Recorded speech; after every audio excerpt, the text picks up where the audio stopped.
Olá, muito bom dia. É um prazer ter sua companhia nesta segunda-feira, dia 2 de janeiro. Infelizmente, a gente começa o dia sem boas notícias. Eu te convido a conhecer os destaques do programa de hoje. Mais de 12 horas de rebelião. Detentos do Compagem se revoltam, destroem parte do presídio, fogem, incendiam corpos e decapitam rivais. A confusão teria começado por acerto de contas entre facções criminosas. Agentes penitenciários são feitos reféns e as negociações continuam. Eu vou querer saber a notícia do meu filho tá lá.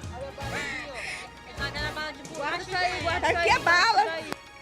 A Polícia Militar estima que 80 presos morreram. Se o número se confirmar, esse já seria o segundo maior massacre nos presídios do Brasil. E esse não é o único problema no sistema prisional. Neste domingo, dezenas de presos fugiram também do Instituto Penal Antônio Trindade, no quilômetro 8 da BR-174. E 4 pessoas ficam feridas em desabamento de laje durante Réveillon. A gente mostra também o início do ano foi marcado por acidentes de trânsito. Num deles, uma pessoa morreu. E você confere ainda a posse do prefeito e dos 41 vereadores eleitos, a eleição na Câmara Municipal de Manaus. Tudo isso e muito mais a partir de agora. Amanhã no ar, o seu dia começa aqui.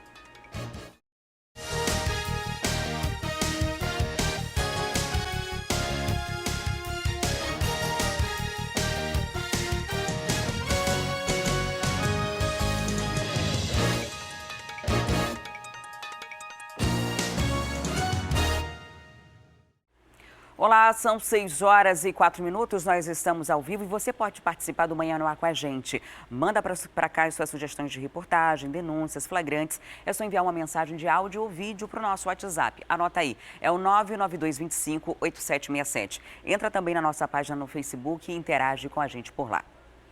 E a gente começa essa edição falando da rebelião que começou ontem no Complexo Penitenciário Anísio Jobim. E foi uma rebelião que começou na tarde e muita coisa aconteceu de lá até agora. Primeiro, houve uma fuga no IPAT, no Instituto Antônio Trindade, que também fica no quilômetro 8 da BR-174. Ainda não se sabe ao certo quantos presos fugiram, mas foram dezenas deles, cerca de 20 já foram recapturados. Depois iniciou a confusão lá no Compagem, o Complexo Penitenciário Anísio Jobim, que também funciona na BR-174, no quilômetro 8. Lá existem 2 unidades, o semiaberto e o fechado. E a gente está acompanhando agora essas imagens da movimentação, porque no domingo é dia de visita. Inclusive, alguns desses apenados que tinham bom comportamento tiveram direito de passar a noite com suas famílias lá.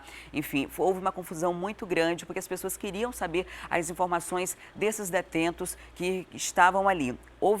Muitos deles se rebelaram, de acordo com as informações da Secretaria de Segurança Pública. Um dos motivos poderia ser uma rivalidade entre facções criminosas. Esses detentos mataram outros, quebraram parte da estrutura do Compagem. O Compagem fica, o semiaberto e o fechado fica um do lado do outro. Eles destruíram o muro, invadiram essa parte do semiaberto e também fugiram por lá. Então há um reforço policial desde ontem. Esse reforço é mantido porque as negociações continuam naquela área. 12 pessoas foram feitas reféns, 12 funcionários de empresas privadas que prestam serviço de segurança no Compagem. Durante a madrugada e a noite de ontem, metade já foi liberada, mas outros continuam por lá. As nossas equipes de reportagem estão acompanhando essa movimentação desde ontem, à tarde, à noite, à madrugada, e daqui a pouquinho eles atualizam as informações para a gente. A estimativa oficial, os números confirmados pela Polícia Militar e também pela Secretaria de Segurança Pública é de que 6 pessoas foram executadas lá no Compagem. Essas 6 pessoas seriam as pessoas que teriam sido decapitadas e os corpos foram arremessados para o lado de fora. Então foram as mortes confirmadas. Já o comandante do policiamento militar informou que houve pelo menos 80 mortes. Esses números ainda não foram confirmados pela SSP. Mas se confirmar, essa se torna a segunda maior tragédia e a maior execução de presos dentro de um presídio. O maior até então é o Carandiru, que aconteceu em 1992, lá em São Paulo, depois da intervenção da Polícia Militar para controlar uma rebelião. 111 presos morreram. A maior rebelião da história aconteceu em 2001, mas foi mais de movimentação e não de mortes. Foram cerca de 30 mil detentos e 27 presídios, também comandada por organizações criminosas. Mas dessa vez seriam mortes, né, execuções que aconteceram no Compagem. Esses Outros números a gente vai trazer ao longo da nossa programação e mais informações, porque a polícia ainda não entrou no presídio. Então, enquanto não entrar e fazer o balanço, a contagem do que aconteceu por ali, a gente não vai ter uma precisão desses números de quantas mortes teriam acontecido ali. Esse complexo penitenciário é para os presos apenados, tem capacidade para cerca de 580 e 1.800 estavam lá. Parte deles está morta agora, outra parte continua nessa rebelião e alguns fugiram durante noite e madrugada. Ao longo da programação, a gente traz mais detalhes sobre isso. E o Jornal A Crítica de hoje também destaca mortes no Compage. A manchete é rebelião sangrenta, polícia caça fugitivos. Facção criminosa ataca membros de grupo rival e promove maior carnificina já vista no estado. Essas e outras reportagens completas você pode conferir através do seu celular ou tablet. É só baixar gratuitamente o aplicativo A Crítica Digital. Cadastrando-se, você ganha 1 mês de assinatura grátis e o aplicativo está disponível para os sistemas Android e iOS. E lá em Manacapuru também teve fuga nesse fim de semana. 4 detentos conseguiram escapar da delegacia que serve como presídio do município. Um deles é acusado de matar uma líder comunitária em agosto de 2015.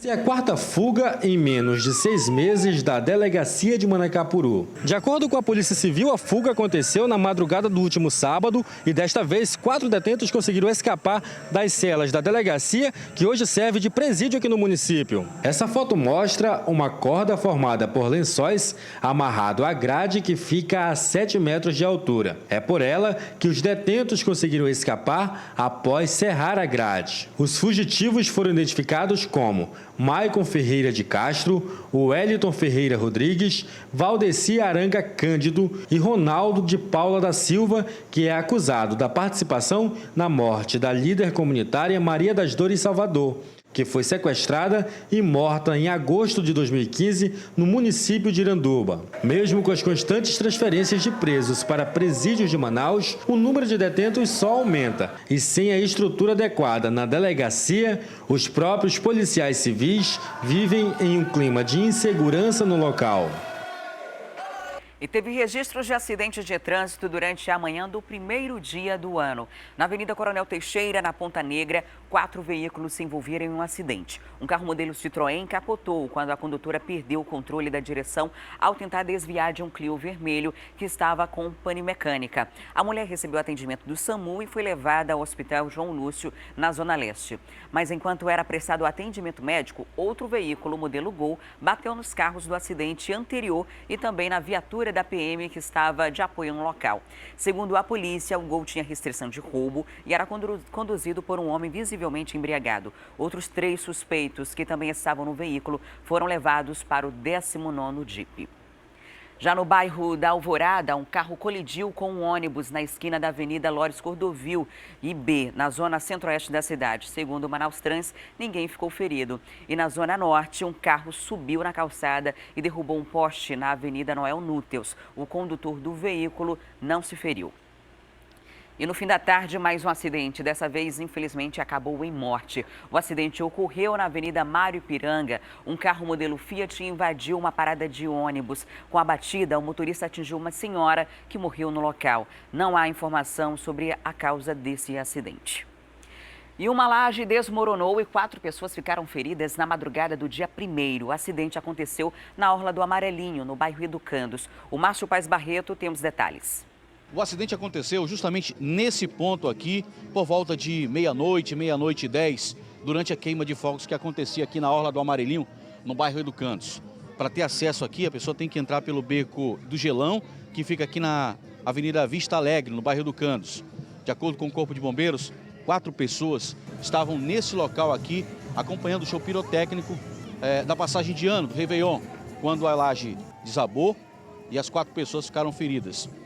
Elas foram logo socorridas pelo Corpo de Bombeiros ainda aqui no local e por uma equipe do atendimento móvel de urgência, o SAMU. As pessoas que foram atendidas são Raimunda Silva da Costa, de 50 anos, e Alcélia Pinheiro Miranda, de 31 anos, que tiveram contusões na cabeça. As outras 2 vítimas são Ana Paula, de 17 anos, e Daniel, de 22 anos, que tiveram apenas arranhões. Agora, o que a gente pode perceber aqui é que a laje ela é muito fina, não tem qualquer segurança aqui. Inclusive, A gente pode mostra aqui, Tarcísio, que tem um cano que passa água aqui que causa erosão no barro que sustenta essa laje. A equipe da Defesa Civil foi acionada, esteve no local, segundo informações dos moradores, mas o que a gente pode perceber é que não isolou a área. E esse local continua trazendo muito risco aos moradores que passam por aqui, porque se a gente vier para cá, desse ponto aqui, olhar desse ponto, a gente pode perceber que não tem qualquer segurança, qualquer estrutura para sustentar esse local aqui, essa laje que fica aqui no Beco do Gelão, aqui no bairro do Educandos. E por isso a gente alerta aqui as autoridades, a Defesa Civil, para que venha até o local e isole essa área aqui, para que outros acidentes como esse não venham a acontecer aqui na Orla do Amarelinho. É um risco muito grande, né? A gente vê a situação da Orla do Amarelinho. Estava acontecendo uma festa, um dos pontos da cidade onde houve show pirotécnico foi ali. Então, muita gente foi para o local para prestigiar e acabou sendo vítima desse acidente. Ainda bem que os ferimentos não foram tão graves. A gente espera que as pessoas se recuperem o quanto antes. E é preciso que a Defesa Civil, que a Prefeitura intervenham o quanto antes, né? Vá até o local, verifique a realidade. Ali existem pessoas que moram naquela área e também é uma área de passagem. Então, é importante ir ao local o quanto antes, isolar se for necessário ou fazer algum tipo de barragem para impedir que mais alguma parte dessa área desabe. A gente ainda não teve um retorno da Defesa Civil quanto a isso, em quanto tempo devem ir e quando devem resolver esse problema, e a gente espera que seja o quanto antes. E agora a gente mostra as reclamações da comunidade. Moradores do João Paulo II, na zona leste de Manaus, reclamam da falta de tampa nos bueiros. Uma caixa d'água abandonada também tem gerado muitos transtornos por lá. Algumas crianças já caíram nesses bueiros. Ninguém teve ferimento grave, mas a situação assusta os moradores. A tampa desabou, foi para dentro. Esse aqui não tem grade, como pode se perceber, né? Aí fica essa situação, né? A água escorre, aí fica esse fedor também horrível, é rato, é tudo aqui. A caixa d'água que abastecia o bairro foi desativada há mais de 8 anos. Agora o terreno está cheio de mato, os cadeados foram levados e os portões arrombados, sem falar no desperdício constante de água. Lá em cima, na verdade, existe um alçapão, que era por onde os funcionários, antigamente, quando a caixa vivia ativa, os funcionários limpavam e depois que ela foi desativada, eles não isolaram o alçapão, então continua aberto. E nesse período de chuva, o que o governo mais pede é para os moradores limpar terreno, limpar tudo, e aqui se transformou num verdadeiro viveiro de mosquitos, de tudo que você imaginar. Ali do outro lado da rua fica uma parada de ônibus. Deste lado, a parada fica ali a uns 30 metros de onde nós estamos. O problema é que os portões da caixa d'água, olha, foram arrombados. E aqui dentro, segundo os moradores, serve de abrigo para marginais que utilizam este local para consumir drogas e praticar outros delitos. Essas pessoas colocam em risco os moradores que precisam transitar neste local, principalmente à noite. Os moradores evitam gravar a entrevista sobre a violência com medo de bandidos que, segundo eles, moram nas proximidades, mas cobram do poder público a recuperação da parada de ônibus e querem também que o local da caixa d'água seja aproveitado para a construção de algo útil para a comunidade. Uma praça, né? Uma praça de alimentação ou um CMEI. Ia ser muito útil, mas que a gente não suporta, não aguenta mais conviver com a caixa d'água do jeito que está. Qualquer coisa vai ser melhor do que isso, né? E a gente fica no aguardo de um posicionamento da Seminf, a Secretaria Municipal de Infraestrutura, e da Manaus Ambiental. E cerca de 300 passageiros de uma aeronave da companhia aérea American Airlines, que seguia do Rio de Janeiro com destino a Nova York, nos Estados Unidos, passaram a virada do ano presos dentro do avião aqui em Manaus. Uma pessoa passou mal e a tripulação precisou fazer um pouso forçado no aeroporto Eduardo Gomes. Com isso, os demais passageiros ficaram cerca de 2 horas impedidos de sair da aeronave. Eles reclamam da demora da prestação de socorro e da falta de informação. Só durante a madrugada de ontem, eles foram encaminhados a um hotel e a previsão é que sigam viagem na manhã de hoje. E agora a gente faz um breve intervalo comercial e volta daqui a pouco. A gente traz mais informações sobre a rebelião que continua acontecendo no complexo penitenciário Anísio Jobim. É um instante só, não saia daí.